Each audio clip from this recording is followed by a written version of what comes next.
ஒரு நிமிஷம் வதந்திகளை வந்து நம்பாதீங்க. ஒரு நிமிஷங்க ஐயா, ஒரு நிமிஷம் பேசுறதுக்கு வந்திருக்கோம். நாங்கள் நமது நலம் நமது விவசாய சங்கத்திலேருந்து வந்திருக்கோம் ஆச்சுங்களா. இப்போ நீங்கள் 3 நாள் வந்து அந்த பகுதியினுடைய பத்திரப்பதிவை நீங்கள் நிறுத்தி வச்சுருந்துருக்கீங்க. இல்ல, பதிவு வந்து நடந்துகிட்டு தான் இருக்கு. யாரோ தவறான தகவல் கொடுத்துருக்காங்க. ஒரு நிமிஷம் ஒன்று ரெண்டு வந்திருந்தாலும் பதிவாகி வாங்கியிருக்கோம் சார். நாங்கள் ஒரு 4 நாளைக்கு முன்னாடி உங்க கூட வந்து கேட்குறோம். நான் சொல்லியிருக்க மாட்டேன், நான் சொல்லலை, பதிவு மாட்டேன்னு சொல்ல யாருமே சொல்லலை. யாரோ தவறான நியூஸ் உங்களுக்கு கொடுத்துருக்காங்க. அதை வச்சு நீங்கள் வந்து இவ்வளோ தூரத்துக்கு உங்களுடைய வேலைகளை விட்டு வந்துருக்கு. நல்லபடியாக ரெகுலராக இன்னைக்கு கூட பார்த்துருக்கு, பார்த்துருங்க.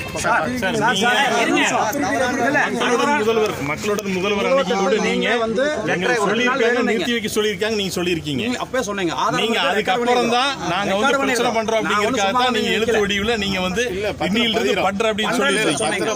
அதுக்கு முன்னாடி நீங்கள் 3 நாள் நிறுத்தி வச்சிருக்கீங்க. உங்க பேர் ஏங்க, ஒரு நிமிஷம் இருங்க. இல்ல என்ன நினைச்சிருங்க, இருங்க ஒரு நிமிஷம். இல்ல அவர் ஏதோ பெரிய இது மாதிரி நினைச்சிருக்காரு, ஜாக்கிரதை சார். இல்ல நீங்க பாட்டுக்கு போறாங்கறீங்க. இல்ல இருக்கு சார், செல்வம் ஒரு நிமிஷம். இல்ல நீங்க சொன்னீங்கல்ல, இன்னும்ல அவர் வந்து தலையாட்டிட்டு போறாரு. என்ன நினைச்சிருக்கீங்க? போலீஸ் உங்களுக்கு வந்து பாதுகாப்பு இங்க நின்றுக்கு நினைக்கிறீங்களா? இல்ல இந்த போலீஸ் மாரி எதுவும் நடக்காதுன்னு நினைச்சிருக்கீங்களா? நீங்க பாட்டுக்கு போறேன்னு தலையாட்டிட்டு போறீங்க. அப்ப எங்களெல்லாம் பார்த்தா உங்களுக்கு எப்படி தெரியுது? எப்படி தெரியுது? மாத்தி மாத்தி பேசிட்டு இருக்கீங்க. இல்ல இருங்க ஒரு நிமிஷம். பேசிட்டு இருக்கும்போது போறாங்கறீங்க உள்ள, எங்க போவீங்க உள்ள? இருங்க பேசாதீங்க. யாரும் பேச கூடாது. தலைவர் மட்டும் பேசாதே, யாரும் பேச கூடாது. இல்ல நாங்க பேசிட்டு இருக்கும்போது நீங்க தலையாட்டி இப்படி சொல்லிட்டு போனோம்னா அது அப்படியே கேட்டு இருக்கிறதுக்கு எங்களெல்லாம் பார்த்தா உங்களுக்கு அப்படி தெரியுதாக்கு? கேட்கறது ஒழுக்கமா பதில் சொல்லுங்க. கம்ப்ளைண்ட் ரெடி பண்ணி வச்சிருக்கிறோம். இதே செல்வம் உங்க மேல எஃப்ஐஆர் போட்டு ரிமாண்ட் பண்ண ஞாபகம் வச்சுக்கோங்க. இல்லன்னா செல்வத்துக்கிட்ட தொங்கிட்டு ஆன்லைன்ல கம்ப்ளைண்ட் ரெஜிஸ்டர் பண்ணிட்டு நான் ஹைகோர்ட்ல டைரக்ஷன் வாங்கிட்டு வந்துருவேன். என்ன நினைச்சு பேசிட்டு இருக்கீங்க? உங்க பேர் என்ன முதல்ல சொல்லுங்க. செல்வம் ஒரு நிமிஷம். முதல்ல அவர் வந்து சரியா நடந்துக்கணும் பாருங்க. உங்களோட கடமை என்ன? அவர் இப்படி காட்டிட்டு இன்னைக்கு பண்ணிருக்கா போறேன் அப்படின்னு போனா பத்திரப்பதிவு தடை இல்லைன்னு அன்னைக்கு நம்ம சொல்லி முதல்ல அவர் உள்ள போறேன்னு சொல்லக்கூடாது. நாங்க வேலையில அதை வந்து திறமை நின்று இருக்கிறோமா?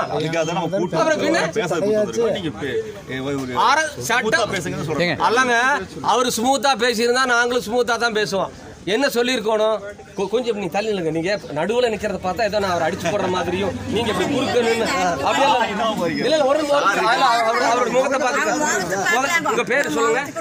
செல்வ பாலமுருகன். செல்வ பாலமுருகன் ஒன்னு தெரிஞ்சுக்கங்க.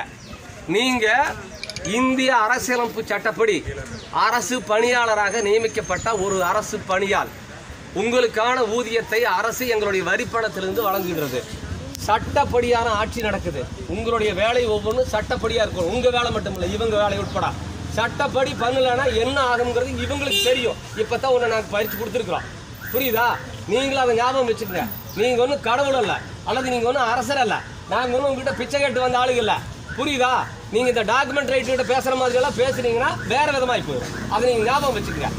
இப்போ போலீஸ் இருந்திருக்கிறது வந்து மாவட்ட நிர்வாகத்துக்காக. இன்னும் இவங்க கிட்ட கேள்வி கேட்டா இவங்க பதில் சொல்ல வேண்டி இருக்குது. நான் பரவாயில்லன்னு விட்டு வச்சிருக்கிறேன், புரியுதா? நீங்க வந்து இப்படி ஆட்டிட்டு உள்ள போய் உட்காந்துட்டு நீங்க மாமூல் வாழ்க்கையை தொடர்ந்துக்கலாம் நினைக்க வேண்டாம். எல்லாம் வச்சிருக்கிறோம். உங்களை டிராப் பண்றதுக்கு எங்கிட்ட 10 வழி இருக்குது, அதை ஞாபகம் வச்சுக்கோங்க. நாங்க தான் ரெஜிஸ்டர் ஆஃபீஸ் வரணும். உங்களை டிராப் பண்றதுக்கு இந்த வாரத்தில் பண்ணி போடுவேன், வேற விவகாரத்தில். அது எங்களுக்கு தேவையில்லை. ஒழுக்கமா அதுக்கு பதில் சொல்லி சரியா பண்ணிட்டு போனீங்கன்னா பிரச்சனை முடியும். அதை ஞாபகம் வச்சுங்க. எதுக்காக நீங்க வந்து ரெஜிஸ்டர் பண்ண மாட்டேன்னு சொன்னீங்க?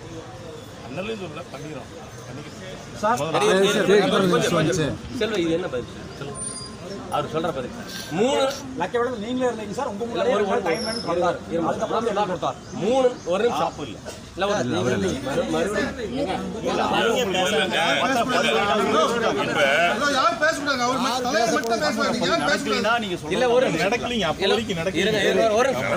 ஒரு நிமிஷம் இங்க பாருங்க. நான் வந்து ஜென்ரலா பேசுறேன்.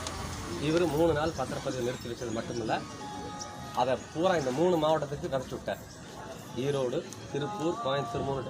அதை நிறுத்துங்கப்பா. யார் அது?